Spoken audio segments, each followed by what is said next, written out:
Straight from the edge, it's time for some daytime drama.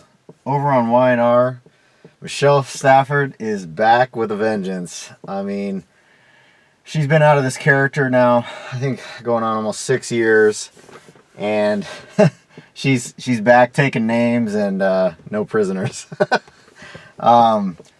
You know, one of the first stops she makes is to talk to Adam about the fact she thinks that he kidnapped her, and he, of course, is covering for Kevin, but at the same time, he wants Phyllis to think that he actually maybe did do it because it gives him a little bit of power angle on her. And so she's still not quite sure whether he did it, but she's trying to leverage all the stuff that she did for him on to something new, at least. And she went to Vegas to track down more information about what he was doing there, and she did dig some stuff up, I think with the chancellors, and so she's trying to do a little bit more blackmail on him there, and he's just having some enjoyment seeing her try to figure him out a little bit, and he offers her something she actually really wants, and that's to be CEO of a corporation and be back in the game. And so obviously he just recently acquired Dark Horse from Nick, and so he offers the position to her, and she says, well, you know, I'll think about it. And it doesn't take too long for her to accept the offer, and she starts running around town to you know, talk to different people. And of course Summer is like, Mom, where you been? And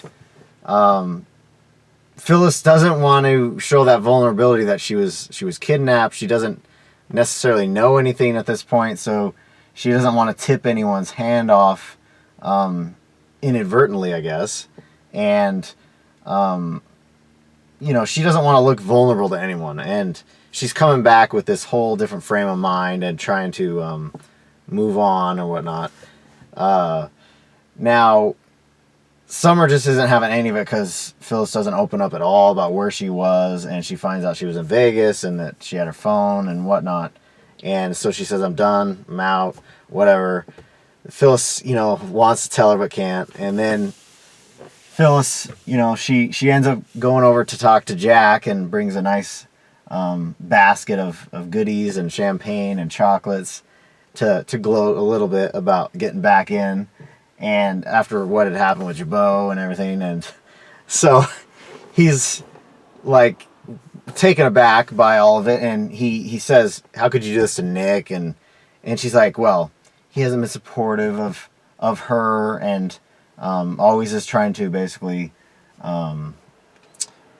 be self-righteous is what she said. And you know, that is partially true on Nick's part, but part of it too is he's very disappointed in the fact that Phyllis has come so far in certain regard to her past, and he's seen her backslide and then butting up with Adam and whatnot. But she just looked at it as an opportunity because, of course, Adam took the company, so she's gonna take advantage. And so Lauren, of course, walks in, and she sees all this, and Jack and her are basically still really upset about the whole Jabot collective knockoff that Phyllis had attempted, and they weren't having none of it. But of course, Phyllis says, I forgive you guys or whatever, and she's moving on or whatever. And I mean, so Michelle, they're giving you just absolutely beautiful, sleek and chic outfits to wear, and your eyes are just popping in the beautiful Young and the Restless lighting, and it's just nice to see you take back this role that, you know, you defined so well, and show where you can take it further from this point forward. And it's super exciting to have you back, and you're getting to get reintroduced with the other actors, and how the writers kind of put some double meanings in some of it, you know, and that was pretty funny to watch. each person have their own first interaction with Michelle in a long time. And of course, Lauren came in all beautiful herself, and they're just really stepping up the wardrobe for the ladies. Very nice. And over with the Newmans, Victor, he did end up talking to Victoria and saying, I really overstepped here with this whole Adam thing, and all the things that you've done, I really didn't showcase how important you are to me and the company. And he appointed her as CEO, and while he's going to struggle with his health disease with the red blood cells, and he tried to make some amends. And just nice moment there with the two of them, considering Victoria's always been at his side, defending him in the corporate world, and whenever he steps away. So, very nice to see. But then, of course, Adam comes over and says, "You're welcome" to Victoria, and because he turned the position down. And in some sense, Adam is doing what he can to help as an outsider. And him acting as that obstacle is unifying everyone within the family against him. And so, we'll see how this all plays out. Maybe he's doing some self-redemption, let's say. And he maybe took what Sharon said to heart about how cold he was, and to all these people who are helping him and their family. So, Victor's next stop, he goes to talk to Nick and says, how much he respects him as a father, and he genuinely apologized to Nick for all the years of issues that have come on between them. And he said that just how proud he is of him as a person, and just tender. Joshua, just leaning into that scene with Eric. Both of you guys have been working together for 25 plus years, I think, and just so much came to fruition there in just a few brief moments. And Nick reciprocated with his father, saying basically, with all the struggles and all the things, the heartaches that you have put me through, he loves him genuinely, and that it is I guess an unconditional sort of love, because he's his father and he highly respects him. And he basically said that he loved him he saw him as a great father too. And just a very genuine, emotional back and forth between two great characters and actors. Just top notch. Definitely check that out. And it's he'd be choking back some tears there. But just the two of you just did an amazing job there. And I hope that down the road maybe they showcase this somewhere. Emmy time. But very nice. Just as Young and the Restless fans, just top notch. And after that, Victor still is he's still talking to him about, you didn't put this T-ball thing, you got me to go to the T-ball thing and didn't put this whole Adam thing in my face. And he really respected that. And just so many things were happening that allowed him to show what he truly felt. And very nice. Victor also, he's getting more information from Nate about the blood disorder, and he calls Nick to come up, and he says that there's this treatment that is going to be somewhat dangerous, and it ends up that he might lose some mental capacity, and he's asking Nick for his opinion. And so this is furthering that closeness that they've just started to build upon again. And Nick's kind of a little bit taken aback by it, but just honored that his father would include him in that decision with Nikki.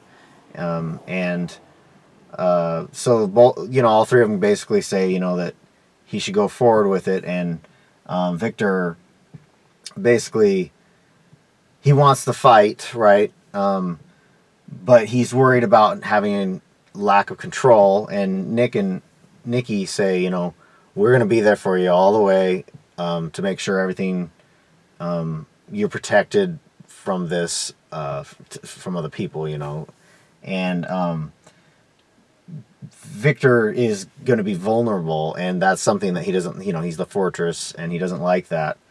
And after this point, he goes and starts boxing and trying to get that mental fortitude going to the battle he's going into. And of course, Adam shows up, and he's trying to see how his dad's doing with this thing, and they start getting into it. And Adam's playing this perfectly, though, from a certain perspective, because he's giving Victor what he generally needs to overcome things, and it's a new obstacle that he can drive all his attention to. And on the flip side of that, Nick and Nikki and Abby and Victoria are going to be his support system. So he's getting two sides of the coin, and Adam's just going to have to be that whipping boy by choice and reluctantly, I guess. But that was an emotional scene too, in a different kind of way, and well done. And I loved how he had him hold the bag and he's smacking. The two of them want to go toe to toe because they both see each other as, the person to take down in some sense, as far as Adam looking at his dad like he can do better, and then Victor showing Adam that, no, you haven't learned everything, and I can still take you down a peg, and he lets him know he knows about the Chancellor connection thing.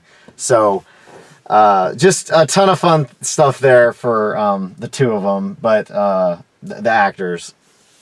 And I think it's going to be good going forward, but he didn't show any vulnerability to Adam about what he's facing yet. So we'll see how that goes. Yeah, the outlook just looks good for story. You got Chloe coming back, and Chelsea, and obviously Michelle's back as Phyllis, and just Y&R is going to be fun this summer. Over on GH, Jason and Michael just really aren't buying this whole BS that Willow's dad died of an overdose, and they can smell it a mile away that most likely he was suicided by Donna Day and Shiloh, and they're going to try to get some information to prove that happened. And they end up going to Beecher's corner to try to track down the girl that took the rap for giving the drugs to the father. And they end up finding her, and she's willing to talk, and they're going to head back. And of course, Jason's on the outskirts of town because he's not supposed to be there. And the cops come, and they, hassle him, and they see her in the car, and they take him into custody. And of course, he doesn't get his phone call, and the cop calls up Shiloh because that's who he works for. This is how this whole blackmail rings work. And he says, what do you want me to do? And Shiloh's like, you know what to do, take care of it. So Jason's in a little bit of trouble, but luckily Michael is around, and Sam also got a text from Michael, and she's talking to Shiloh at the time. So Jason, is Jason. He's going to be fine, but it's just, there's going to be some fun stuff that comes out of this going forward.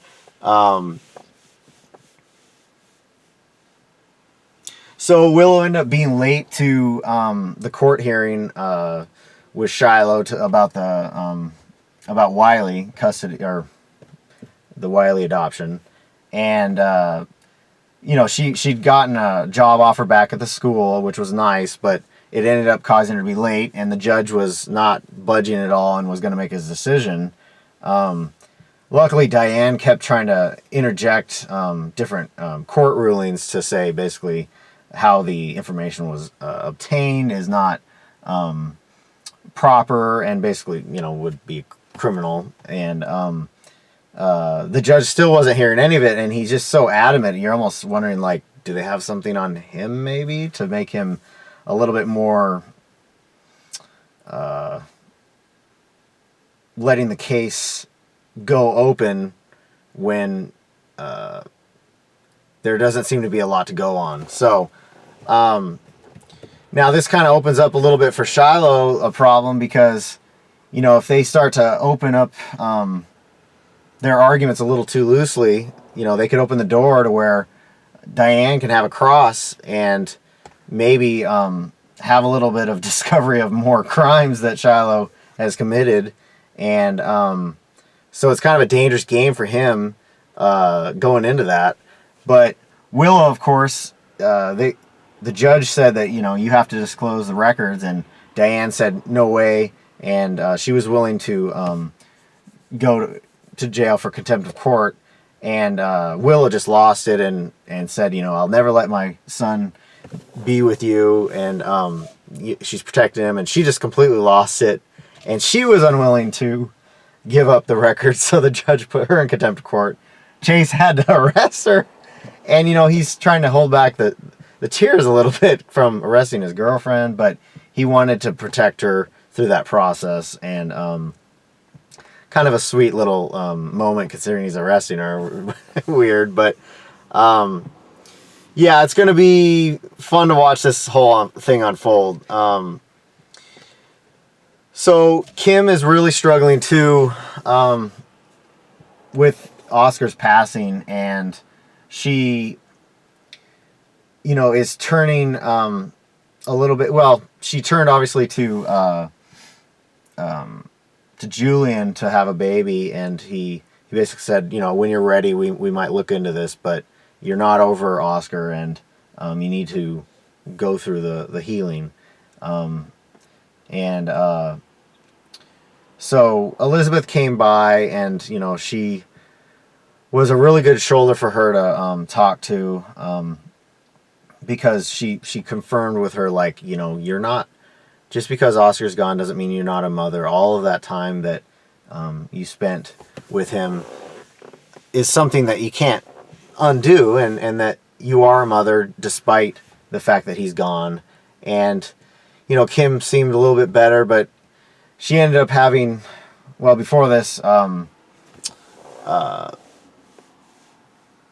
you had Cameron bring some wildflowers by while Kim and Drew were together, and so he was really like trying to comfort them, and they came from where Oscar's little meadow was at, and but it kind of dredged up more stuff because they had done the seance, and he told her about it, and Drew was kind of seeing that this was the children were doing this, but Kim was taking it more like that the spirit of Oscar, was connecting, and she actually ended up kissing Drew and saying that she wanted to make a baby with him, and that they could raise the baby together. And Drew's like, whoa, like he's realizing that she's having real struggles here, and he realizes that Julian had also, had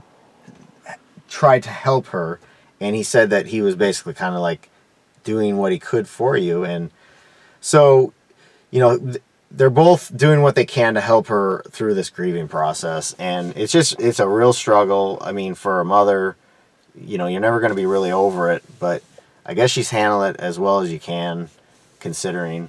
And Josslyn, she's getting some okay distraction from Dev on the fact that Oscar's gone, and it's just something to take her mind off it. And she's trying to figure out what he's all about, and she's told to go out and get some toys off the boat deck. And of course she sits and crouches next to the window at the kitchen, and she's peering in, trying to listen, and just funny moment. And then after it's over, Dev comes up behind her and scares her, and like, what are you doing? And yeah, I don't know. And they end up going to the park later.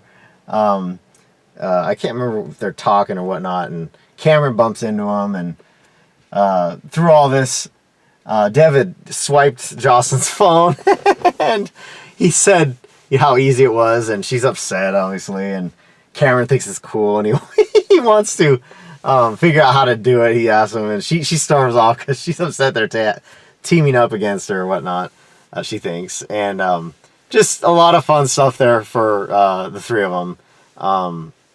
And just for her to a distraction.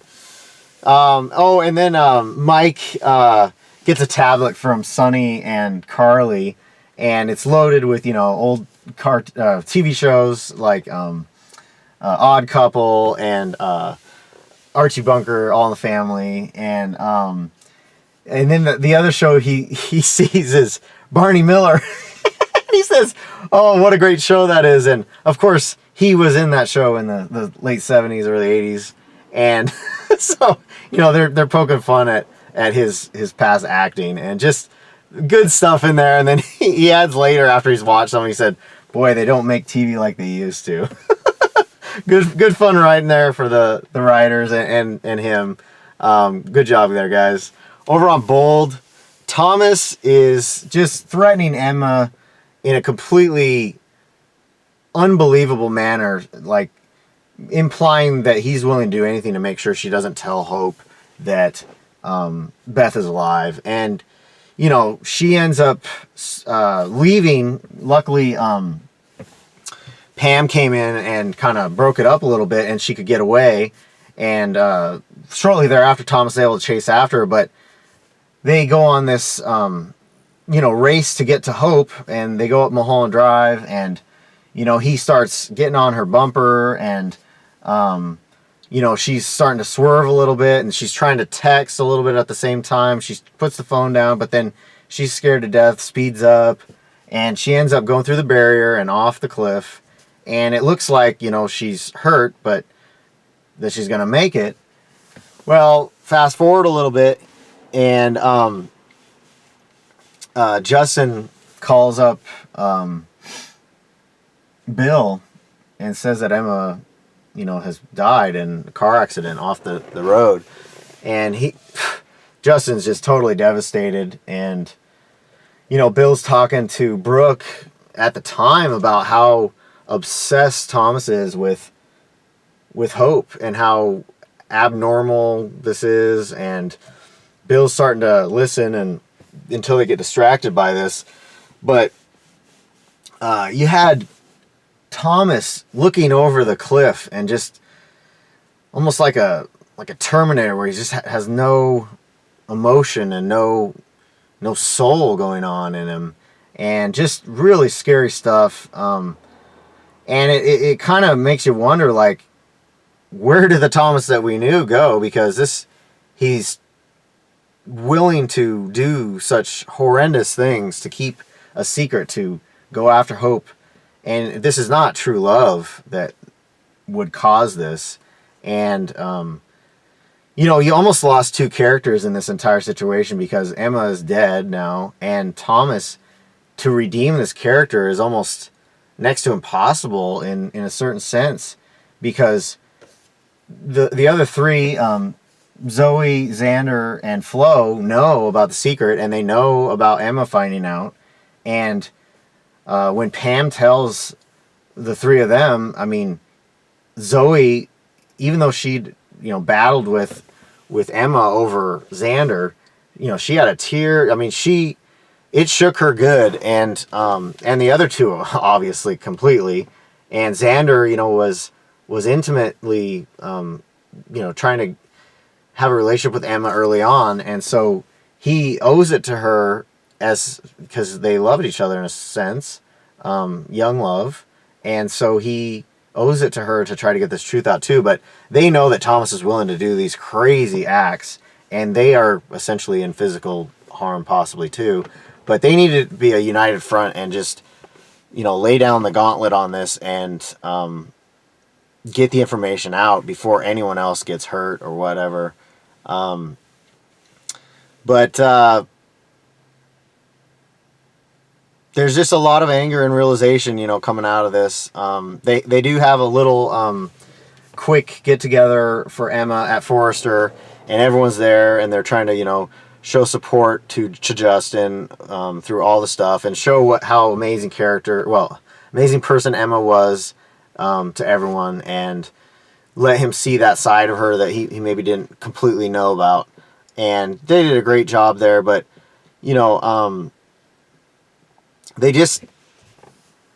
Thomas just, when you work yourself into a corner in writing where it can only kind of go a couple directions, and the Thomas character before this happened might have been able to write where he was going, but now he's completely committed to the act. He's gone, and the other three can see this essential psychosis or whatever it is, and is there someone even there? I mean, it's a scary thing, and I mean, I guess for writing, you really are showing there are people out there like this. So it's just unfortunate that the Thomas character might be the end of what we knew him as, because you can't really come back from something like this. And if he does, his torture of himself, is going to be immense. And